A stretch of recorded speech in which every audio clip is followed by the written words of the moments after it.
안녕하세요, 재미남입니다. 오늘은 집에서 내 어깨가 왜 아픈지 셀프로 진단할 수 있는 방법에 대해서 아주 간단하게 설명드려 볼게요. 가장 먼저 여러분들이 아셔야 될 거는 수축성 구조와 비수축성 구조에 대해서 알아야 돼요. 어려운 말이 좀 나왔는데 굉장히 쉽습니다. 먼저 이 수축성 구조는요, 근육이나 힘줄 같은 걸 얘기를 하는 거고요. 비수축성 구조는 그 외 관절이라든지 관절락, 관절을 싸고 있는 주머니, 그리고 인대 같은 거를 얘기하는 거라고 보시면 됩니다. 그러니까 근육을 제외한 나머지가 비수축성 조직인 거죠. 우선 어깨가 아파요. 내가 팔을 이렇게 올리려고 하는데 불편한 통증이 온다. 그러면 일단 사람이 있으면 좋은데 없다면 그냥 올려보세요. 일단 올리다가 통증이 나타난 지점이 있을 거예요. 그죠?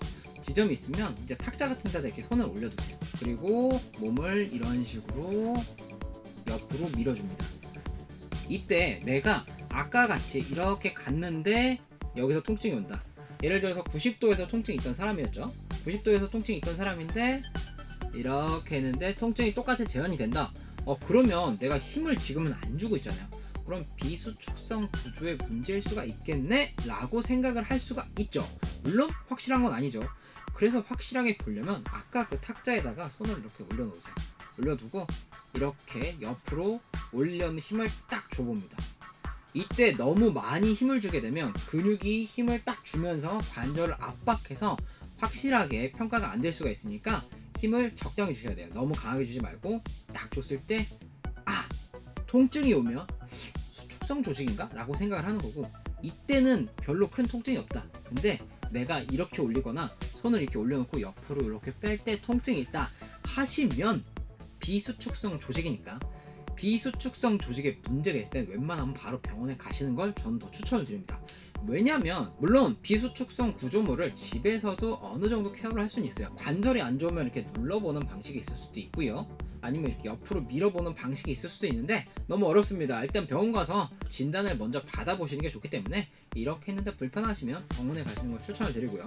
그게 아니다, 나는 이렇게는 괜찮다, 근데 힘을 줄 때 아프다, 그러면 문제가 되는 근육을 5가지 정도로 나눠볼 수가 있습니다. 회전근개라고 하는 로테이터 커프 근육이 4가지가 있는데요. 이 4개의 근육과 그리고 이두근 4+1인 게 되는 거예요. 아주 쉽게 설명을 드릴 거니까 지금부터 그냥 빠르게 한번 넘어가 볼게요. 먼저는 empty can 테스트라는 걸 할 수가 있습니다. empty can 테스트는 이 상태에서 컵이 쏟아진 empty 빈 캔을 만들어 주시고 손을 얹으세요. 그리고 올리려고 힘을 주는 겁니다. 이렇게 하게 되면은 이 로테이터 커프 회전근개 중에 극상근에 힘이 들어가게 되거든요. 극상근에 힘이 들어가서 이렇게 올렸을 때 통증이 생긴다. 그럼 극상근의 문제인 거고, 이거는 괜찮은데 그러면 손을 한번 이렇게 뒤집어 보세요. 그리고 나서 눌러봅니다. 이때 통증이 나타나면 이때 통증은 힘줄의 방향 자체가 이두근의 힘이 많이 들어가는 상태가 되거든요. empty can, 풀캔이라고 해요. 이거는 컵이 찼으니까 이걸 풀캔이라고 하는데, 이 풀캔 상태에서 눌렀을 때 통증이 있으면 근육의 주행 방향 때문에 이두근의 문제라고 생각을 할 수가 있어요. 이거 둘 다 괜찮은데 크게 잘 모르겠는데, 그러면 제가 뭐라 그랬죠? 로테이터 커프는 4개라고 했죠. 나머지 3개의 근육들, 극상근을 제외한 나머지 근육들을 어떻게 평가하는지에 대해서 말씀을 드려보죠. 너무 쉽습니다. 진짜 쉬워요. 먼저 견갑하근이라는 근육이 있어요. 여기 안쪽에서 붙는 근육인데, 이 근육이 어떤 역할을 하게 되냐면 인터널 로테이션, 이렇게 안쪽으로 회전하는 역할을 하게 됩니다. 그런데 여러분, 내가 이 앞쪽에서 이렇게 회전을 시키잖아요. 이렇게 손을 이렇게 한번 얹어보세요. 가슴에 뚝 이 가슴 근육에 힘이 팡 들어갑니다. 그리고 이 뒤에 있는 광배근, 활배근이라고도 하죠. 활배근에도 힘이 탕탕 들어가요. 왜냐면 얘네들도 이렇게 인터널 로테이션, 내외전을 시키는 역할을 하기 때문에 이 상태에서 검사를 하면 제대로 평가가 안 되는 경우들이 많아요. 그때 필요한 게 바로 리프트 오프 테스트라는 걸 하게 됩니다. 리프트 오프 테스트도 쉽습니다. 손을 이렇게 뒷짐을 살짝 주시고요. 이 상태에서 등에서 손을 약간 이렇게 떼어내는 자세라고 보시면 돼요.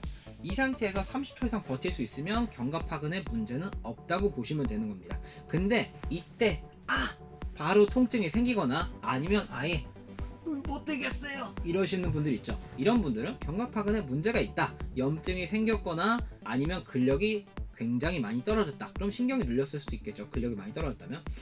왜 이게 되냐면 이렇게 뒷짐을 진 상태에서만 순수하게 얘가 인터널 로테이션, 견갑 하근만 인터널 로테이터로 내외전하는 근육으로 작용을 하게 됩니다. 그래서 이 리프트 호프 테스트가 견갑 하근의 검사 방법이 되는 거고요. 마지막으로 이제 남은 근육이 두 가지가 더 있어요. 극하근 그리고 소원근입니다. 얘네들은 사실 똑같이 익스터널 로테이션, 외회전을 하는 근육이기 때문에 엠티캔 테스트를 할 때 체킹이 될 수도 있고요. 그게 체킹이 안 됐다, 그냥 얘네들은 충돌 증후군만 가진 애들이다, 그래서 문제가 된다고 하면 얘들은 바깥쪽으로 이렇게 회전을 시킵니다.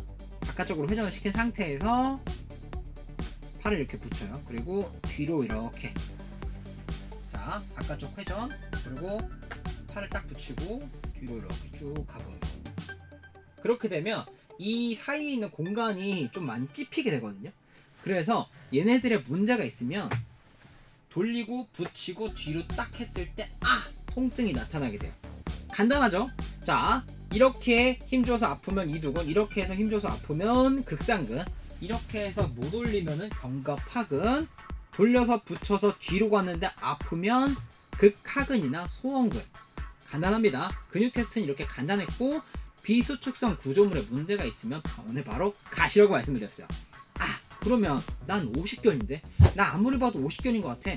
어떻게 할까요? 기본적으로 문헌상에는 이렇게 나와 있습니다. 자, 내회전보다 외회전이 더 제한이 되십니까? 외전이 더 제한이 되십니까? 자, 굴곡이 더 제한이 되십니까? 근데 이거는 좀 괜찮으십니까? 당신은 50견입니다. 이걸 캡슐라 패턴, 관절랑 패턴이라고 합니다. 라고 나와 있는데, 여러분 사실 제가 임상적으로 겪어보면 50견이 오신 분들은 그냥 누가 봐도 50견이에요. 왜냐면 너무 아프기 때문에, 너무 아프고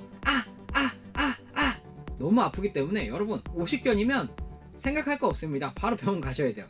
내가 너무 아프기 때문에 이런 생각도 못 하실 거예요. 내가 50견인가 아닌가 이런 생각도 못 하실 정도로 엄청 아프세요.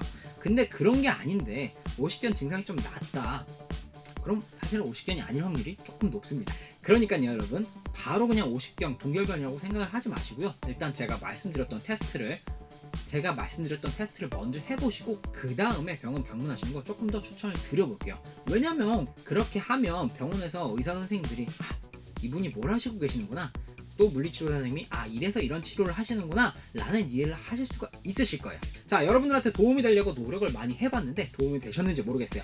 도움이 되셨으면 다른 영상들도 꼭 시청 부탁드리고요. 조회수 좀 올려주시고요. 지금까지 재미남이었습니다. 시청해주셔서 감사합니다.